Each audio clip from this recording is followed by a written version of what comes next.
Hey everybody, it's Alex Estrada coming at you from the brand building. I wanted to do a quick video and to help out those new wholesalers that are wasting their time looking at every single property every time a seller tells them to. Now this normal, don't feel bad. When I got started, I wanted to see every single property that I learned. Majority of these sellers just waste your time.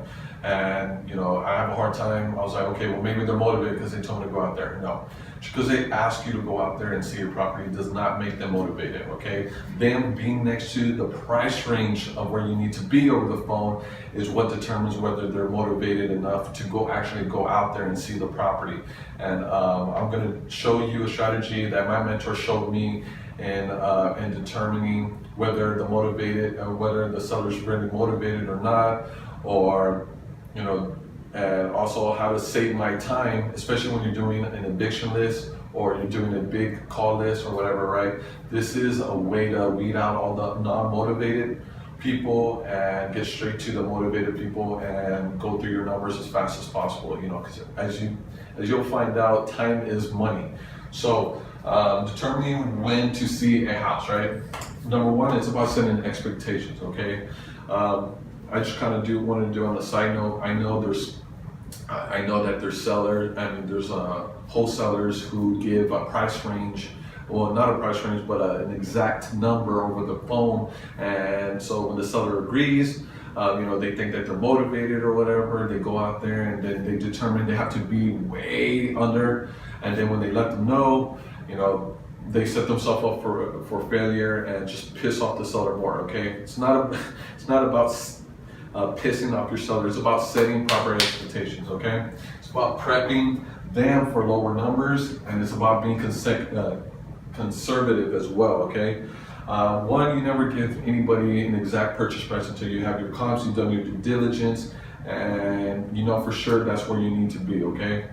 When you tell the seller an exact number, they hang on to that, okay? So stop that shit real quick, okay? What you always want to do is give them a price range. So let's just say, you have to, be between, let's just say you have to be at 60, right? What you tell the seller is I need to be between 50 or 60 or 55 to 60. So that way when you go and see it and you have to be closer to 55, well, you already prepped them that you have to be at a lower number, thus making yourself more successful in the deal and allowing the seller to get further down because you prepped them for it already, versus telling them a purchase price, you go out there and then they get pissed off because it's not the number that you told them over the phone, right? So determining when to go see a property, you must be within $10,000 of your price range. So I'm going to give you an example, okay?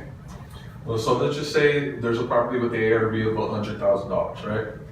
That asking price from the seller is at $92,000.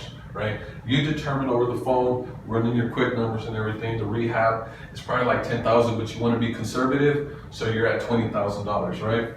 So if you do the 100,000 times 75%, equals 75,000, and you minus that rehab, okay, you're at 55,000 minus your 5K fee, your assignment fee. So you determine you have to be between 45 and 50K to even put it on contract, right, and make some money off of it, right? And so if you tell the seller, Mr. Seller, I gotta be between 45 and 50K, right? And he's not like, well, you know what, I'll go 60. Boom, you're within 10K of where you need to be, then you go out there because you're motivated, right? This is where you take a GC out there, you validate the numbers, you already prepped them on where you need to be. So thus it's making you closer and it's allowing the seller to get closer to where you're at, okay? And so only go unless you're only within $10,000, okay? Don't waste your time. Time is money.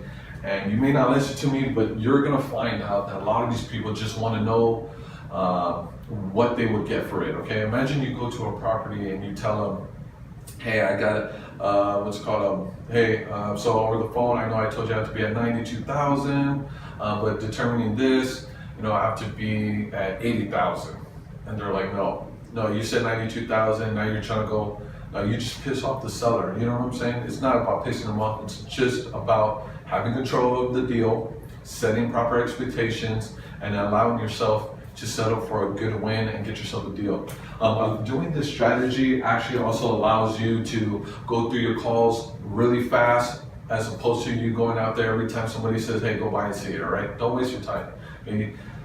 Time is money. And you know what? If they're not within your price range, hey, follow up. Your follow-up game has to also be very big. Your follow-up game has to be very strong, okay? If they're not where you're at, okay, and you know that if they owe taxes within 2 months, you know, that they're probably gonna go to foreclosure, what? Be patient, follow up, okay? The closer you get, even if they say that they have to sell it by a certain time, the closer they get to that, they're gonna call you, okay? So just, you know, utilize the strategy and don't waste your time seeing every single property every time a seller tells you to go buy, okay?